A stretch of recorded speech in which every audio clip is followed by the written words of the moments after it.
प्रत्यक्ष, परोक्ष और अपरोक्ष, ये तीन विषय हैं। इस पर थोड़ा ध्यान दें। प्रत्यक्ष, परोक्ष और अपरोक्ष। प्रत्यक्ष है जो इंद्रियों के सामने है, परोक्ष है जो मन की कल्पना है, और अपरोक्ष है जहां इंद्रियों का काम समाप्त हो गया और मन की कल्पना समाप्त हो गई, वो अपरोक्ष दशा है। सारा संसार प्रत्यक्ष में डूबा है। आंख से जो देखता है, कान से जो सुनता है, जीभ से जो चखता है, नाक से जो सूंघता है, चांद से जो छूता है, ये पांचों विषय का जगत पसारा है। पांच विषय से अलावा छठा विषय नहीं है। ये जगत प्रत्यक्ष है। ऐसी प्रत्यक्ष में सब जीव भूले। कुछ जीव संस्कारी इनसे घबराते हैं और इनसे विरक्त होकर के, उनका मन इनसे विरक्त होकर के फिर परोक्ष में लगता है। कोई परमात्मा है, किसी लोक में है, किसी दिशा में है, कोई देवता है। परमात्मा जैसे सुना है, पढ़ा है या अपने मन से भी कल्पना कर ली है, वैसे वो सोचता है। तो दुनियादारी की झंझट उसके दिमाग से कुछ घटती है और उसे थोड़ा आनंद आता है, लेकिन संतोष नहीं होगा। परोक्ष मन की अवधारणाएं हैं। जितना ईश्वर का नक्शा आप बनाएंगे, आपके मन का नक्शा होगा। जितने देवता का नक्शा बनाएंगे, आपके मन का नक्शा होगा। और ये नक्शा बढ़िया है, चित्त को सरल बनाने के लिए बढ़िया है, लेकिन परम संतोष नहीं मिलेगा। जब मन की कल्पनाएं भी शांत हो जाएंगी, तब अपरोक्ष है। अपरोक्ष का मतलब स्वयं आत्मा। उपनिषदों में अपरोक्ष ब्रह्म की चर्चा है, परोक्ष ब्रह्म की भी चर्चा है, लेकिन अपरोक्ष ही मुख्य माना जाता है। कबीर वाणी और संतों की वाणी, निर्गुणी धारा के संतों की वाणी अपरोक्ष की तरफ निर्देश करती है। कबीर वाणी से लेकर के जितने निर्गुणी धारा के संत हैं, नानक, दादू, दरिया, पलटू, जगजीवन, बहुत संत हैं। जिस धारा को कबीर ने परिवर्तित किया, वो धारा बड़ी विशाल है। आज वो धारा बहुत विशाल रूप से भारत और विदेश में फैल रही है।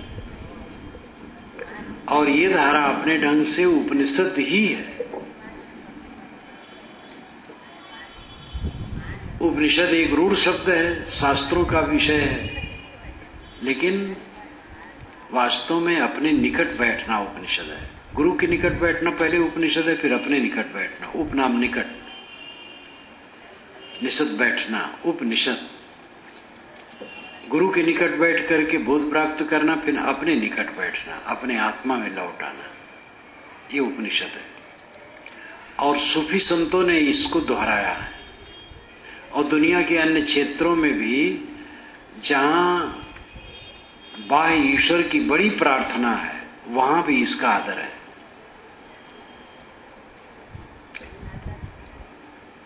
इस्लाम और ईसाईयत में प्रार्थना अधिक है, और हिंदू परिवार में प्रार्थना से ऊपर उठ करके ध्यान में प्रवृत्त हो गई है। हजारों वर्ष पूर्व ये विकास है। और प्रार्थना को ले तो मुसलमान लोग घुटने टेक करके नमाज पढ़ते हैं। वेदों में घुटने टेक करके प्रार्थना करने की बात बारंबार आती है, क्योंकि आर्य लोग और सामी परंपरा के लोग, यानी यहूदी, ईसाई, इस्लामी, ये सब प्रार्थना प्रधान है। यहूदी परंपरा से ईसाई परंपरा निकली, फिर इस्लाम निकला है। और यहूदियों में ही, यहूदी से तो उनको बिल्कुल नहीं जोड़ा जा सकता, यहूदी शब्द पीछे आया है। नूह पुरानी बाइबल के महापुरुष हैं। नूह के 3 पुत्र हैं, साम, हेम, एपेत। साम बड़े हैं। साम के वंशज यहूदी हैं, और वहीं से ईसाई निकले, फिर इस्लामी। इसलिए यहूदी, ईसाई, इस्लामी को सामी कहा जाता है, और इधर भारत के लोगों को आर्य कहा जाता है। आर्य में ही फिर आगे श्रवण, ब्राह्मण, सिद्धनाथ, संत, वैष्णव, ये सब निकले। संत कहने से निर्गुणी धारा के गुरुजनों का बोध होता है, और सिद्धनाथ और वैष्णव, वेदांती, ये सब मिला करके आर्य कहलाते हैं। तो आर्य परंपरा, स्वामी परंपरा, ये दोनों एक ही थी, दोनों का विधान एक था। अल इलाह, अल्लाह, अल्लाह अरबी भाषा का शब्द है। अल आदरणीय, इलाह पूज्य। और हमारा ऋग्वेद पहला वेद है, उसमें आता है अग्निमीली पुरोहितम यज्ञ से देवमृतजम होतारम रत्न दातमम। ये ऋग्वेद का पहला मंत्र है। अग्निम, ईले पहला शब्द है। अग्निम अग्नि नाम कम देवम, ये शाणाचार्य भाष करते हैं। अग्नि तो अग्नि नाम का देवता है। और ईले अस्तो, ईले का अर्थ है अस्तुत योग्य। ईड़ अस्तुतापित धातु, ईड़ धातु अस्तुत परक है। तो ईड़, ईल, इला एक बात है, और अर्थ वही है, उच्चारण वही है। किसी भी संस्कृत कोश में आप देख लें, डिक्शनरी में, जहां ईड़ लिखा होगा, संस्कृत में ड के नीचे बिंदु नहीं रहता है, ईट, वहां उसका अर्थ ही होगा पूज्य, पूजा करने योग्य। तो कहीं किसी परंपरा के हो, जो पहुंचे हुए संत हैं, वो सबका मत एक है। हमें और आपको ये ध्यान देना चाहिए कि हमारा जो प्राप्तव्य है वो बाहर कुछ नहीं। अगर हम दुनिया की वस्तुओं में मन लगाते हैं तो धोखा खाते हैं। दुनिया का काम करना पड़ेगा, मन उसमें न लगाओ। काम करने के लिए मन लगाओ, ये ठीक है, चेष्टा से करो, समर्पित होकर करो, लेकिन वो जपनी नहीं है। जपने योग्य तो राम है। ये दुनिया की चीज जपने योग्य नहीं है। मकान को साफ करो, रंगाई पुताई कर दो, स्वच्छ रखो, लेकिन मकान जपने की चीज नहीं है। जपने की चीज तो अंतरात्मा है, अंतरात्मा में मन लगाओ। तो प्रत्यक्ष और परोक्ष दोनों से लौट करके अपरोक्ष में आ जाना, ये जीवन का परम फल है। अपरोक्ष स्वयं आत्मा है। निर्विकल्प समाधि में दुखों का अंत होता है, भय सारा मिटता है निर्विकल्प समाधि में। हमारा मन बाहर की चीजों में लगा रहता है, और इसलिए उसकी छूटने का भय बना रहता है। जब रोज रोज कोई 1 घंटा, आधा घंटा सही निर्विकल्प समाधि में जाएगा, तब उसको साहस मिलेगा। निर्विकल्प का मतलब कुछ न सोचना, ये सहज नहीं है। जब तक अनासक्ति पूरी न होगी, निर्विकल्प कोई हो नहीं पाएगा। लेकिन करना तो चाहिए, थोड़ा थोड़ा करो। आधा मिनट के लिए निर्विकल्प हो जाओ। निर्विकल्प मतलब कुछ न सोचना, ध्यान करो, अभ्यास करो। सात्विक वृत्ति उदय होगी तो कभी कभी आपको कई मिनट तक शांति मिल जाएगी, कुछ नहीं सोचेंगे। अभ्यास बढ़ाओगे तो काम होगा। ध्यान का अभ्यास करो। और निर्विकल्प समाधि अंतिम है। जब कुछ न सोचने की स्थिति में साधक पहुंच जाता है, तब उसको आत्म साक्षात्कार होता है। तब अपनी गरिमा और महिमा का पता लगता है। नहीं तो बस शरीर की महिमा, कपड़े लत्ते खाने पीने की महिमा, घर द्वार की महिमा, बाल बच्चे की महिमा, चेला शिष्य की महिमा, मठ मंदिर की महिमा, पूजा प्रतिष्ठा की महिमा, प्रचार उचार की महिमा, यही महिमा सब दिमाग में रहती है। आत्मा की महिमा का पता नहीं चलता। आत्मा की महिमा तो तब जानने में आएगी जब कोई आत्मा में स्थित हो। अब आत्मा में स्थित तब होगी जब संकल्प शून्य हो, चित्त शांत हो जाए, एकदम शांत। ये बहुत ऊंचा, सबसे ऊंचा है। पहले तो चित्त को कहीं एक जगह लगाओ, ये तो शुरू करो। बैठो स्थिर होकर के और अपने गुरु का ध्यान करो, किसी संत पुरुष का ध्यान करो, या आंखें बंद करो और बंद आंखों में जो दिखाई दे, अंधकार प्रकाश, उसी में मन लगाओ। सांस आती जाती है अपने आप, सांस पर मन ठहराओ।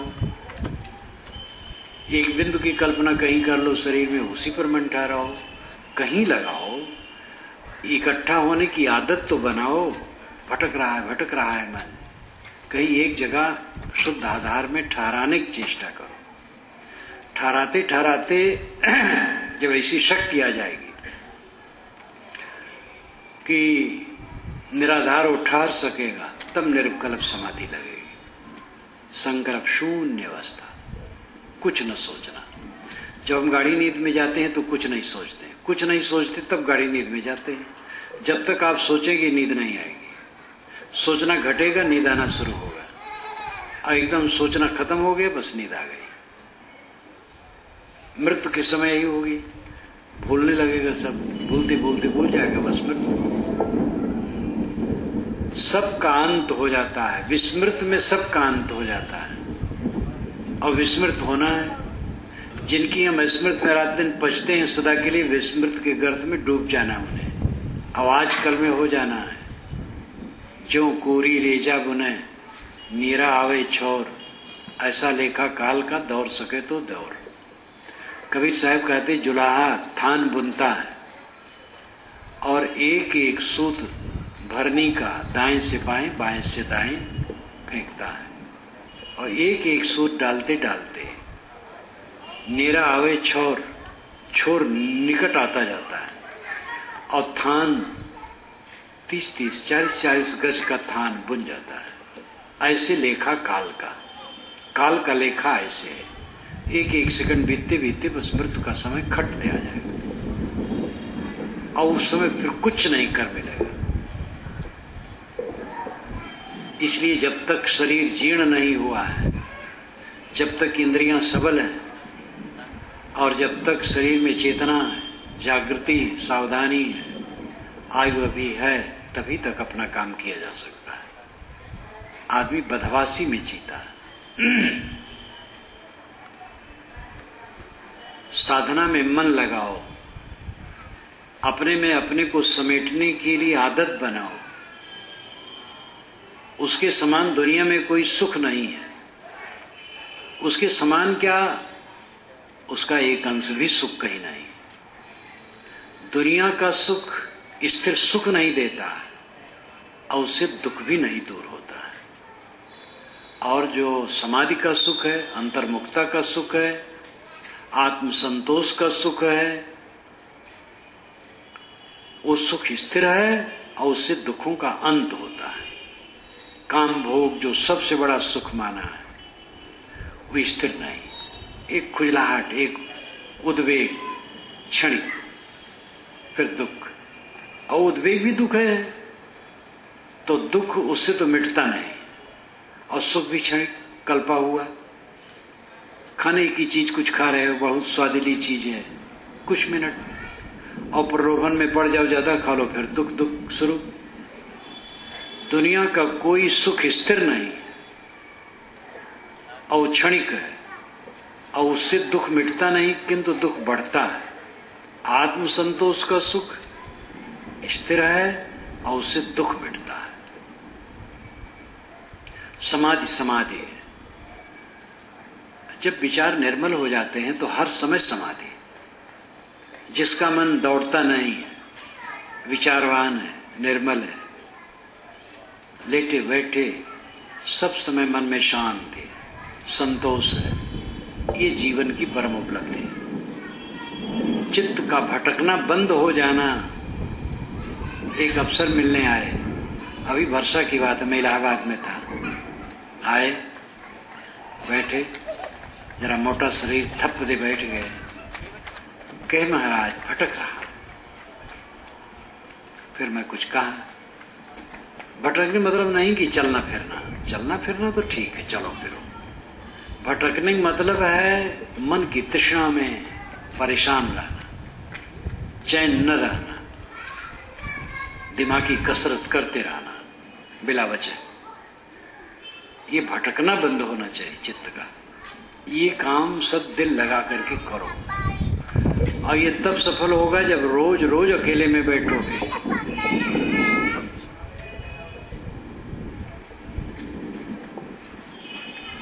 जब रोज रोज अकेले में बैठोगे और अध्ययन करोगे, चिंतन करोगे, ध्यान करोगे, और इसकी खुराक अच्छे साधक संतों से समय समय से लेते रहोगे और लगन रखोगे, तब फिर यह दशा धीरे धीरे आएगी। हमने अपने को बहुत बिगाड़ा, इसको कौन दूसरा सुधार दे? ज्यादा पढ़े लिखे लोग तो चाहते गुरु महाराज आशीर्वाद दे दे, हाथ उठा दे, बस उनके हाथों से किरण निकले, हमारे में सब आके सब तरमीम कर दे। भगवान की कृपा हो जाए, गुरु की कृपा हो जाए। भगवान की, गुरु की, शास्त्र की, परंपरा की, सब की कृपा आपके ऊपर है। आपकी कृपा आपके ऊपर नहीं है बस।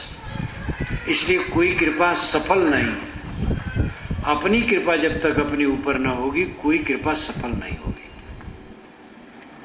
प्राप्त जीव इच्छा नहीं, केवल हंत छुड़ाओ, निस्वरूप लग दया जो दीन जानी अपनाओ।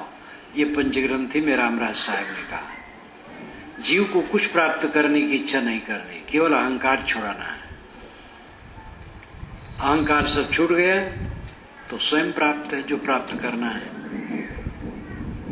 नित्य जो प्राप्त है वो अप्राप्त जैसा लगता है। हम केवल नित्य सुख चाहते हैं, भगवान भवानी कुछ नहीं चाहते, नित्य सुख चाहते हैं। अभी आपको पता लग जाए भगवान मिलेगा तो बड़ा दुख देगा, तो भगवान का आप नाम नहीं लेना चाहिए। भगवान को गुरु क्यों चाहते हैं? क्यों गुरु ताबेदारी की जाए? अपने गर्ज से। हमें कल्याण प्रिय है, इसलिए गुरु की शरण की जरूरत है। गुरु का शरण जीवन का उद्देश्य नहीं है। जीवन का उद्देश्य अपना स्वार्थ है, दुख निवृत्त। इसलिए इस स्वार्थ पर ध्यान देना चाहिए। एक बार एक संत को एक पढ़ा लिखा सज्जन मिला, कहा महाराज आप स्वार्थी हैं, तो चिढ़ गए। मैं सुन रहा था, मैं हंसने लगा।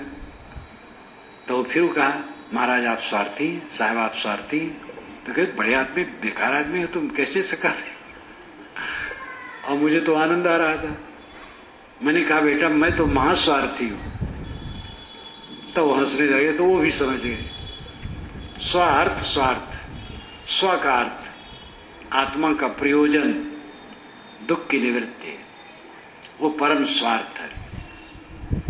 और वो स्वार्थ साधे वो महापरमार्थी धन्य है, जिसने अपने मन के दुख को मिटा दिया है, जो दुखी नहीं होता, सब समय आनंद मग्न रहता, प्रसन्न, धन्य है वो। ये अभ्यास का परिणाम है।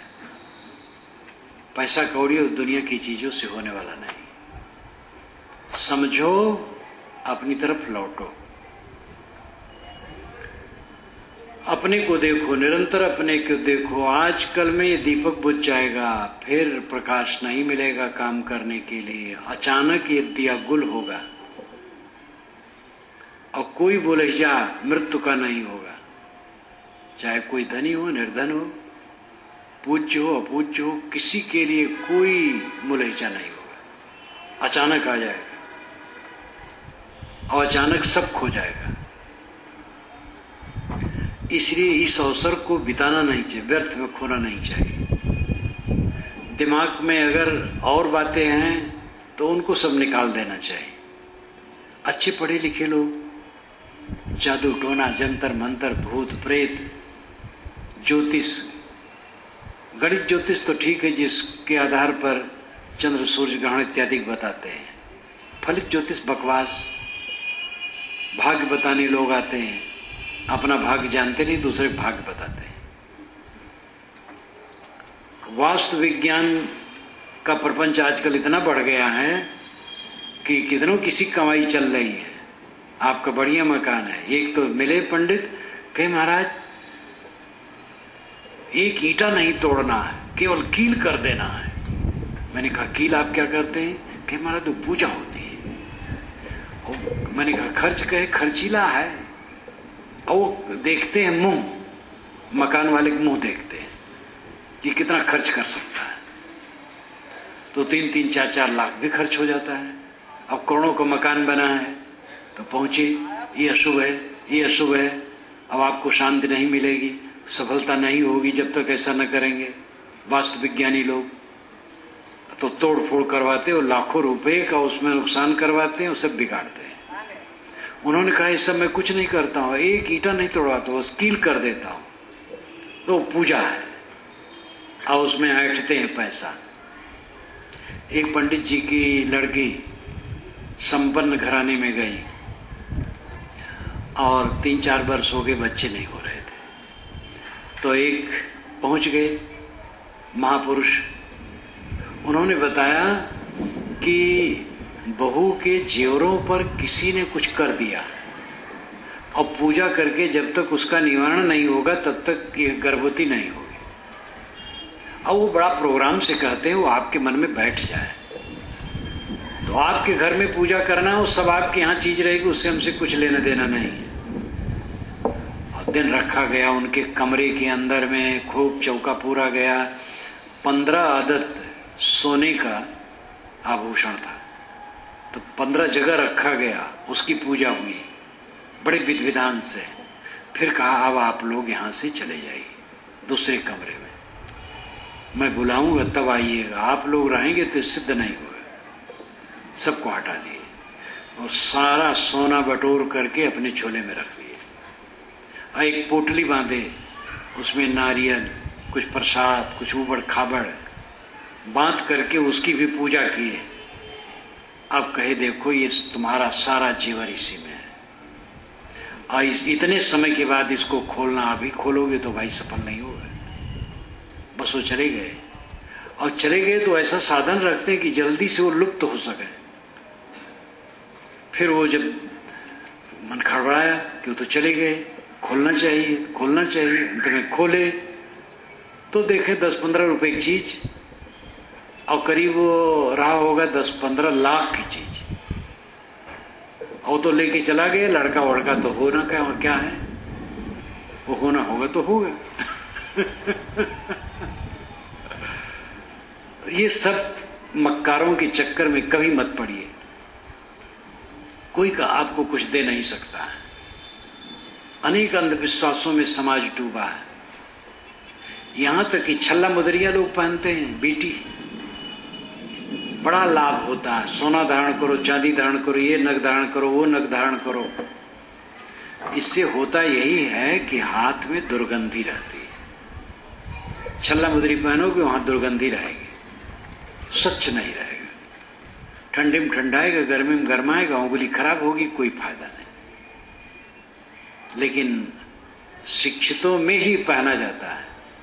लोग कहते हैं अशिक्षित लोग अंधविश्वासी होते हैं। 95% अंगूठियां शिक्षित लोग पहनते हैं और नेता हैं तो दोनों हाथों में। एक कैबिनेट मंत्री अभी पूर्व राज्य में थे, इस समय तो बेचारे वो हार गए, कैबिनेट मंत्री दिल्ली में थे और वो 9 अंगूठियां पहने थे। तो एक ने पूछा 9 अंगूठियां क्यों पहने, कि आप जानते नहीं 9 ग्रह हैं। लेकिन अब की बार चुनाव में हार गए और कोई उनका ग्रह काम नहीं किया। तो अंधविश्वास में जो समाज जकड़ा हुआ, भूत प्रेत, जादू टोना, जंतर मंतर, सब बकवास है। भूत प्रेत नाम की कोई चीज नहीं, ग्रह दशा टेढ़ा है सीधा है, सब बिल्कुल बकवास है। कोई ग्रह दशा नहीं है, बिल्कुल निर्भय रहो। आपके ऊपर कोई देवता या शैतान तैर नहीं रहा है जो आपके ऊपर चढ़ बैठे। अपने कर्म के फल होते हैं, उनको भोग लेना है, सुख दुख, और अपने कर्मों को सुधारना है। शरीर में सुख दुख आ गया चला जाएगा, खास बात तो है मन को साफ करना। मन जिसका साफ हो गया आनंद कंद है। इसलिए अंधविश्वासों में न पड़े। मोक्ष और परमात्मा और कल्याण देने वाला कोई नहीं। गुरु महाराज उपदेश करेंगे। गुरु वह है जो स्वयं तरा है और दूसरे को तरने का रास्ता दिखाता है, जो कृतार्थ है, क्लेश रहित मन का है, जिसके मन में क्लेश नहीं है, पीड़ा नहीं है, संताप नहीं है, परमानंदमय है। और दूसरे को रास्ता दिखाता है। वो आपके मन के बंधन को काट नहीं पाएगा, बात बताएगा कि इस ढंग से काटो। गुरु उपदेश करता है तो शिष्य का मोक्ष हो जाता है, ये कहा जाता है। ये भी एक अर्थ में है। जब गुरु उपदेश करता है तो हम उसको जब सुनते हैं तन्मय हो करके,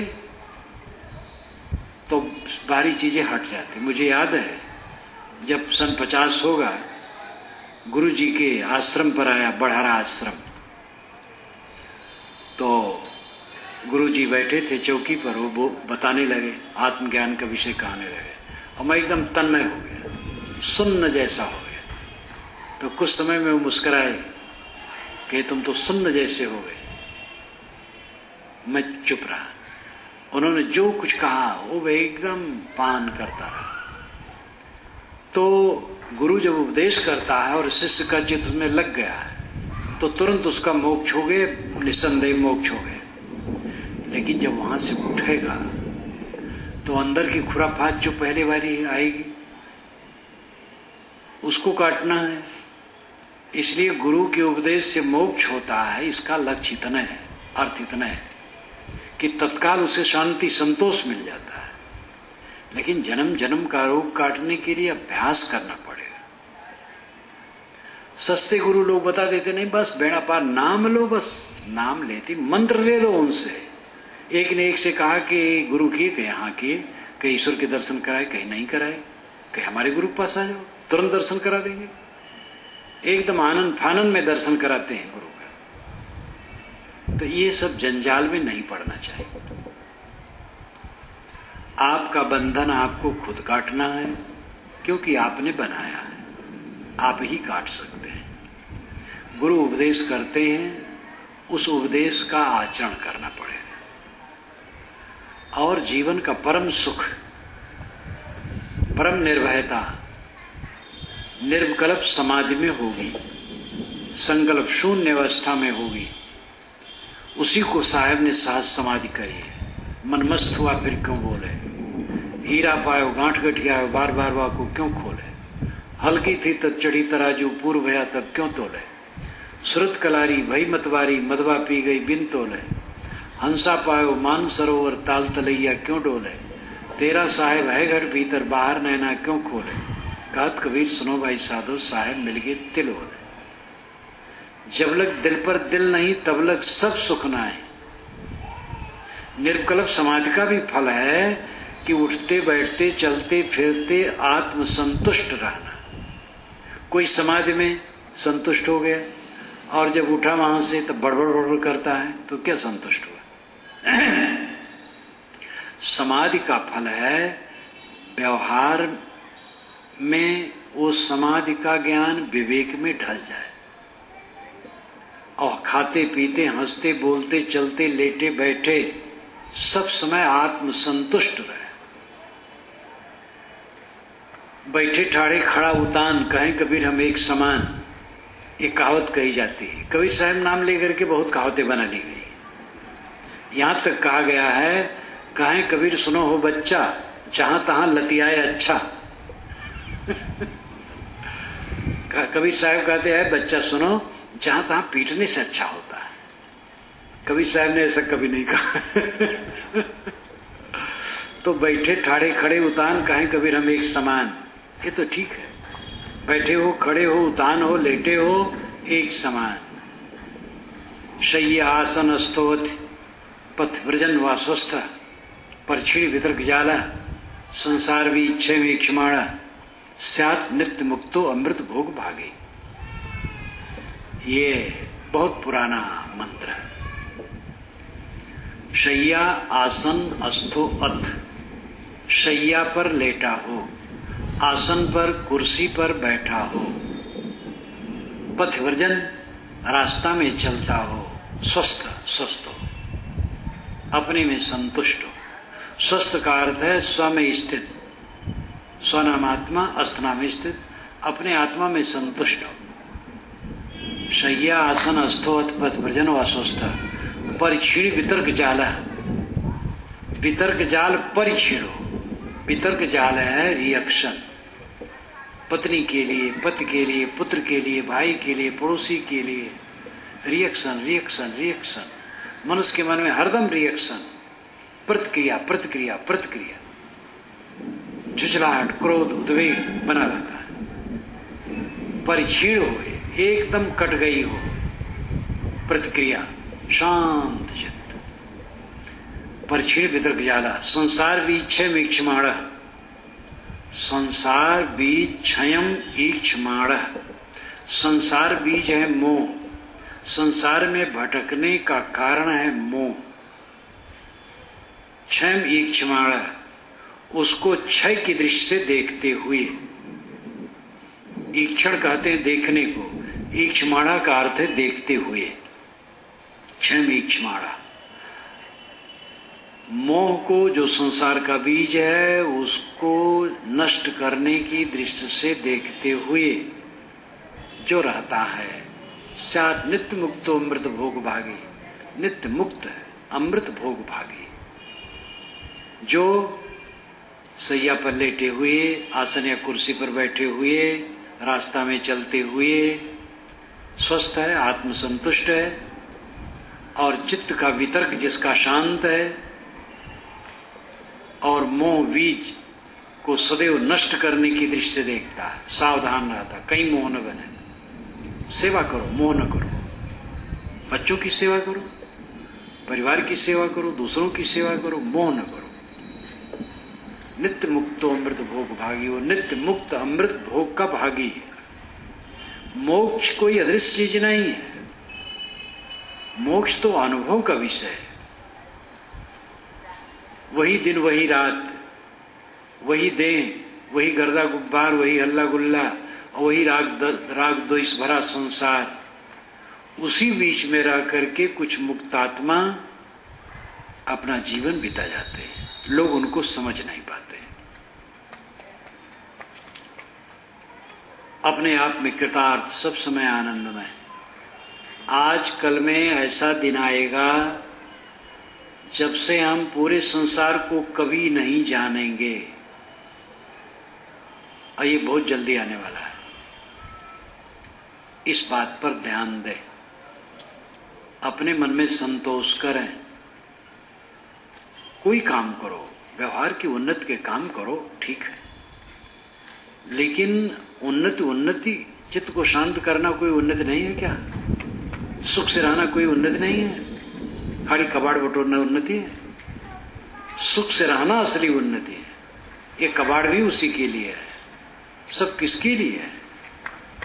जिसके लिए है उसी का ख्याल नहीं है।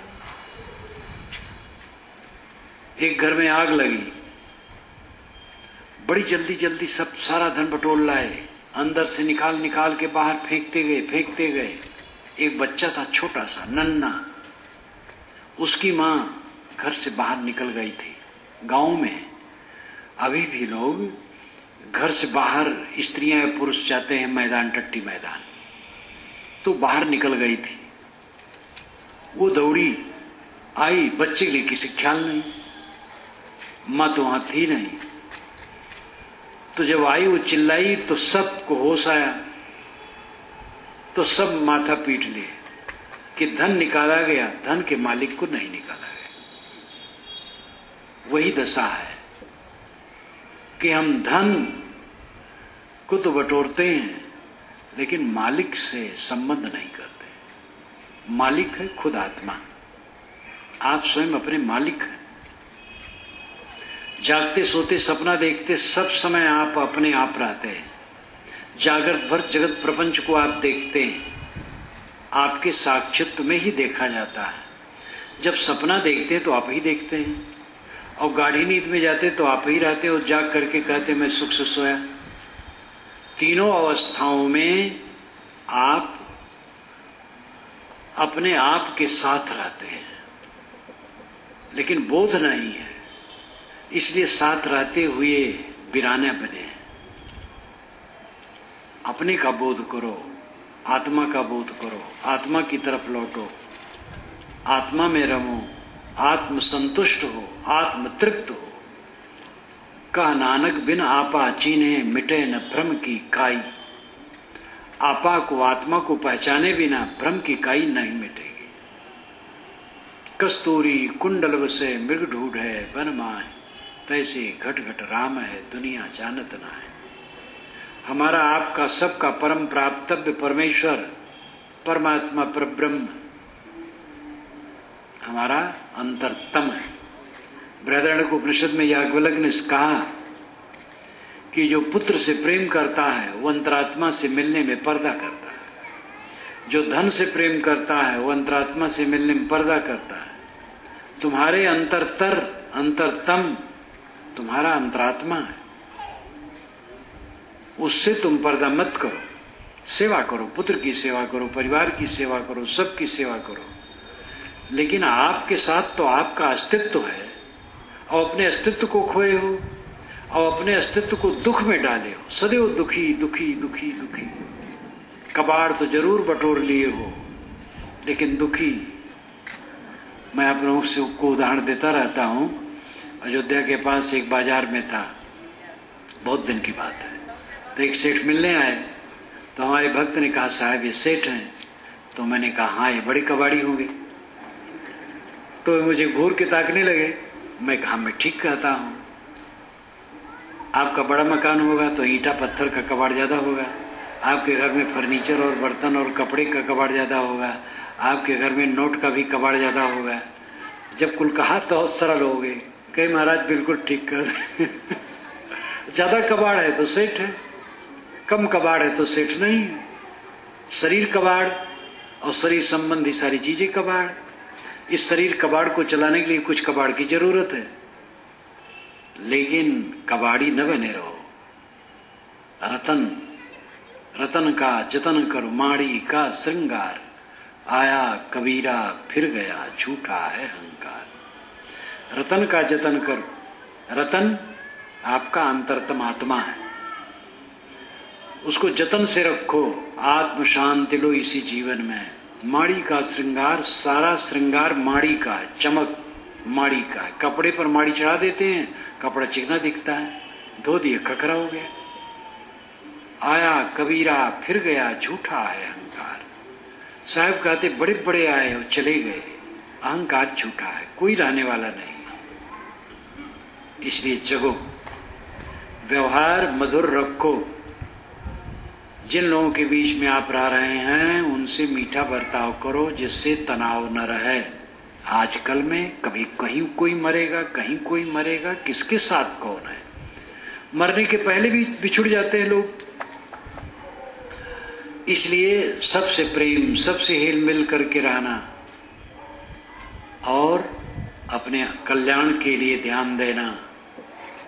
आप लोगों से मेरा निवेदन है, स्त्री पुरुष सबसे, कि अकेले में कई बार बैठो, ज्ञान के ग्रंथों का स्वाध्याय करो, चिंतन करो और ध्यान करो। ये तीन काम। ज्ञान, जो ज्ञान वैराग बोध भक्ति प्रकरण के ग्रंथ है उनका मनन करो तो शक्ति मिलेगी। और चिंतन करो कि ये सब का संबंध मेरा कितने दिन का है, अब अंत में क्या शेष रहेगा। सारी वस्तुएं बन बिगड़ रही, सब समय बन बिगड़ रही। जो कुछ आज दिखाई देता है कुछ दिन के बाद वैसा नहीं रहेगा। इसका ये चिंतन करो, मैं शुद्ध बुद्ध निर्मल हूं, ये भाव लाओ, ये चिंतन है। और ध्यान, किसी आधार में मन को ठहराना या परिपक्व शक्ति आ गई है तो संकल्प शून्य होने का अभ्यास, निर्विकल्प समाधि में जाना। ये सब जिसकी जितनी शक्ति हो करो।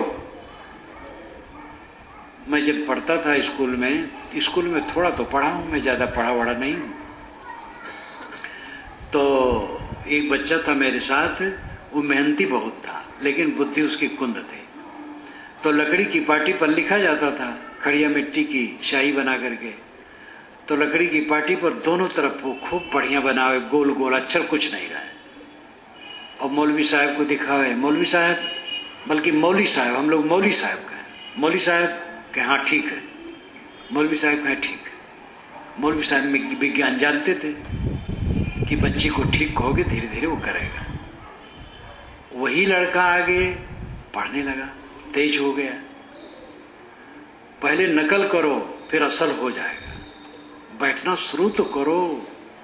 बैठते नहीं, बैठते हो टीवी के पास और दिमाग खराब करते हो। सुबह अखबार और रात में टीवी, बस ये दोनों से बेड़ा पार। सुबह तो राजनीतिज्ञों की खुराफात पढ़े अखबार में, और शाम को तमाम प्रकार देख देख करके दिमाग को मवाद बनाए।